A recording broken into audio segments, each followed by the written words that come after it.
সৰুৰ পৰা ইয়াতে জন্ম আৰু ইয়াতে ডাঙৰ দীঘল হ'লোঁ। কিন্তু আমাৰ কোনোবা মানুহে কয় হিন্দু, কোনোবা কয় মুছলিম, কোনোবাই কয় খ্ৰীষ্টান। কিন্তু মই ভাবোঁ যে আমি চবেই মানুহতকৈ শ্ৰেষ্ঠ জীৱ আৰু পৃথিৱীত কোনো নাই। কিন্তু আমাক যিটো এইটো কাম কৰিলে, আমি হাজিৰা কৰি খোৱা মানুহ। মই ৰিক্সা চলাইছোঁ, মই 13-14 বছৰ মই মানুহৰ ঘৰত হালোৱাও খাটিছোঁ কিন্তু কাকো ঠগিবলৈ নিশিকিলোঁ। যি কষ্ট কৰি নগাঁৱৰ পৰা মাটি সম্পত্তি কিনিলোঁ, আজি এই ল'ৰা ছোৱালীক লৈ মই ক'ত যাম? আজি চৰাই এটা গছৰ ডালত থাকিবলৈ, বাঁহ ল'বলৈ বা চৰাই বৰষুণ দিলে পাতৰ তলত সি লুকাব পাৰে, মোৰ লুকাবলৈ জেগা নাই। আজি এইটো কৰিব নালাগিছিলে। মই খুব দুখ পালোঁ যে আমাৰ এই পৃথিৱীত যেনিবা মানৱ বুলি ক'বলৈ গ'লে মানুহ নামৰহে মানুহ আছে, কিন্তু মানৱ ধৰ্মটো কাৰো নাই। চবতকৈ শ্ৰেষ্ঠ জীৱ হৈছে মানুহ জীৱ। কিন্তু আজি আমি এইটো প্ৰমাণ পাই গ'লোঁ যে মানুহ জীৱ শ্ৰেষ্ঠ জীৱন নহয় দেই, কিন্তু অৰ্থৰ জীৱনহে কৰি আছে মানুহে। বহুত দুখ পালোঁ আৰু কি ক'ম, ইমানে কৈছোঁ আৰু মনত। আৰু এই ল'ৰা ছোৱালী, এতিয়া মোৰ ল'ৰাটো এতিয়া ছেকেণ্ড ইয়াৰে পঢ়ি আছে, এনেকৈ বহুত ল'ৰা ছোৱালী আছে। এই ল'ৰা ছোৱালীকেইটাক আমি ক'ত পঠিয়াম? এহেঁতৰ লাইফটো কেলৈ বৰবাদ কৰিলে? এইকেইটাক বৰবাদ কৰিব নালাগিছিলে।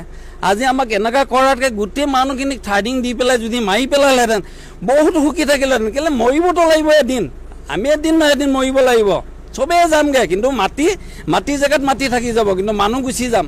এনেকুৱা কৰিব নালাগিছিলে আমাক, জীৱ জন্তুৰ নিচিনা। আমাক নটিচ দিছে, হয় 7 দিনৰ সময় দিছে।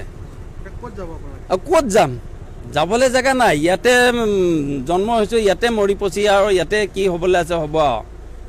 গোন্ধালেও গোন্ধাব, কিবা হ'লেও হ'ব আৰু কি কৰিম আমি। মানুহ হৈ পেলাই মানে শুদ্ধ বিচাৰ নাপালোঁ, শুদ্ধ বিচাৰটো নাপালোঁ। কৰিব লাগিছিলে যদি আমি হয়, এইটো আমাৰ চৰকাৰৰ দৰকাৰ হৈছে বস্তুটো। গোটেই মানে সেই চাৰিআলিৰ পৰা ধৰি গোটেইখন কৰিব লাগিছিলে। এডোখৰ কৰিলে কোনোবা মাহীয়েকৰ পিতেক, কোনোবা হেৰিৰ পিতেক, কিন্তু সেইটো বাচা বাচিটো কৰিব নালাগিছিলে। চৰকাৰৰ বস্তু চৰকাৰে লৈ লওক, আমাৰ একো দুখ নাই। আমাক কি সংস্থাপন দিয়ক।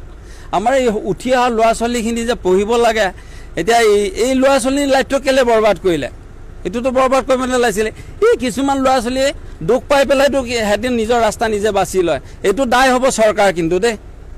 আমিতো ভাল শিক্ষা দি আহিছোঁ যে আমাৰ মানে ডাঙৰক সন্মান কৰিব লাগে, সৰুক মৰম কৰিব লাগে। আমি এইটো ভাল শিক্ষা দি আহিছোঁ। কিন্তু এতিয়া আমাৰ যিটো গতি হৈ গ'ল, এইটো গতিৰ পিছত যিটো ল'ৰা ছোৱালীৰ পিছত কিবা হ'লে এইটো আমাৰ দায় নাই, এইটো চৰকাৰ দায় হ'ব। ইমানে কৈ মই সামৰিছোঁ আৰু। জাননী দিছে মানে আমাক এইটো গড় উচ্ছেদ কৰিছে। মানে কোনো কাগজ পত্ৰ আমালোকৰ চেকিং কৰা নাই। আমাৰ 66 কাগজ আছে, 71 কাগজ আছে, NRC আছে, সেইবোৰ কোনো চাই পেলাই আমাক বাংলাদেশী বুলি, বিদেশী বুলি উচ্ছেদ কৰিছে। কোনো ডকুমেণ্ট দেখা নাই। আৰু মুছলিম বুলি অন্য আৰু লগত মিচিং গাঁও আছে, আৰু অন্য মানুহ আছে, অসমীয়া আছে, চব মানুহ আছে। সিহঁতক কোনো নাচাই পেলাই সিহঁতৰ লগত কোনো ঘৰ ভাঙি নাভাঙি আমি খালি মুছলিমকেইটাৰ ঘৰ ভাঙিছোঁ। আমাৰ এইটো ঘৰে ইয়াতে জন্ম হৈছোঁ, খোজাই লংকা। মই অহাটো চনটো মই ভাল মতে ক'ব নোৱাৰিম, মোৰ ইয়াতে হৈছে। এই 7 দিনৰ সময় দিছে, উচ্ছেদ চলাব। এতিয়া কি কৰোঁ, উপায় নাই। এতিয়া মাল চামান নানিলে আৰু CRB লগত পুলিচৰ লগত কাজিয়া কৰি, ফৰেষ্ট ডিপাৰ্টমেণ্টৰ লগত কাজিয়া কৰি নোৱাৰি। আমি শান্তি হিচাপত সিহঁতক দি দিছোঁ আৰু যামগৈ। কি কৰোঁ, উপায় নাই। য'ত ঠাই ক'ত ঘৰ বাৰী নাই, তাত কোনো জেগা জানি য'ত পাই তাতে ল'ৰা ছোৱালী লৈ পেলাই এতিয়া চব নাতি পুতিকেইটাই স্কুলত পঢ়ি আছে, স্কুল পঢ়া বন্ধ হৈ যাব, চব বন্ধ হৈ যাব। কি কৰিম এতিয়া, উপায় নাই। সেইটোৱে জানো ভাই, আমি ক'লোঁ আপোনালোকৰ নিশ্চয় ল'লে যি কয় ক'বা আৰু কি ক'ম। নাই কৰা নাই আমাৰ কোনো কাগজ। আমাৰ 71 কাগজ আছে, 66 কাগজ আছে। মোৰ দেউতা, বৰদেউতা চবৰ কাগজ আছে। মোৰ দেউতাৰ কাগজ আছে, মোৰ নিজৰ কাগজ আছে। মইতো প্ৰায় 71 পূৰা মই ভোট দি আছোঁ।